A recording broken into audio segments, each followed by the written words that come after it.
People can look at collaboration and say the power of collaboration is about the ideas that come from when people collaborate. And that when people collaborate, what happens is that better ideas come from the collaboration. And I think that's very true. But to me, the power of collaboration goes far beyond the better ideas that result. The power of collaboration comes from the fact that all those people that contributed to the collaboration have a sense of ownership in the success of what's being collaborated on.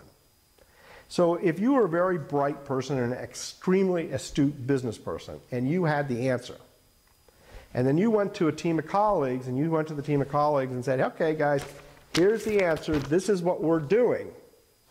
Their natural reaction as human beings is going to be, wait a second, why is that person wrong? And that's how people react. When they're told something, their first thought is, okay, I'm not going to, oh yeah, okay, yeah, that's a great idea, I want to go do it. Their first thought is, well, am I being manipulated? Are they really right? You kind of challenge what they're saying. It's just human nature, people do that.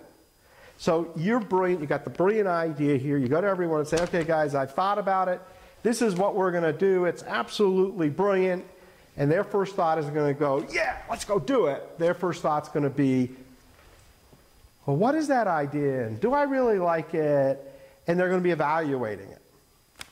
If, however, you come to the group and say, guys, we need to work together on this, I have some ideas, I'm sure some of you have some ideas, and you collaborate, and you give people free space to think about it and discuss it, and you be open to improvements to your great idea, the end result will be a group of people who all work together to make that idea happen.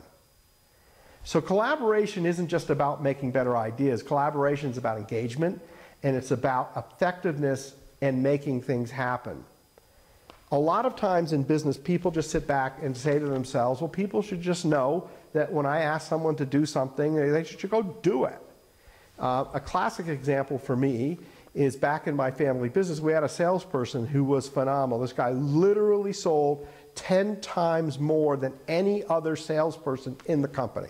He was a phenomenon. I wish we could figure out how to have duplicated him, but this person was just a pure, fabulous salesperson. So he would go in and he would request some changes in how we did deliveries and how we did things in the organization. And he wouldn't take the time to explain to people why, he wouldn't ask them their opinions, he wouldn't collaborate at all. And then these people would become incredibly resentful of him doing this, and then they wouldn't do it. Then he'd come to me and say, well, I've asked them and they won't do this, why won't they do this? And I go, well, because they don't understand why, and they don't feel included, and then his response, well, I'm the #1 salesperson, if I just say it, it should be good enough. Well, the reality is it's not good enough. And the reality is, yeah, short term, you can bully people into doing things. Short term, you can intimidate people. But the reality is, for the long-term health of an organization, you need to have that collaboration step. You need to explain to people why you want something done. You need to ask people their opinion. And you need to approach things differently. Like if that person had said something to the effect of, look, I'm having this problem, which is why I need to solve it. Here's my thought. And I was wondering what you think, or if you have any other ideas of how we can do it better. And this does add a little bit of time, but it is more than made up for, A, they may have better ideas, and B, they're going to be much more supportive in actually making those things happen.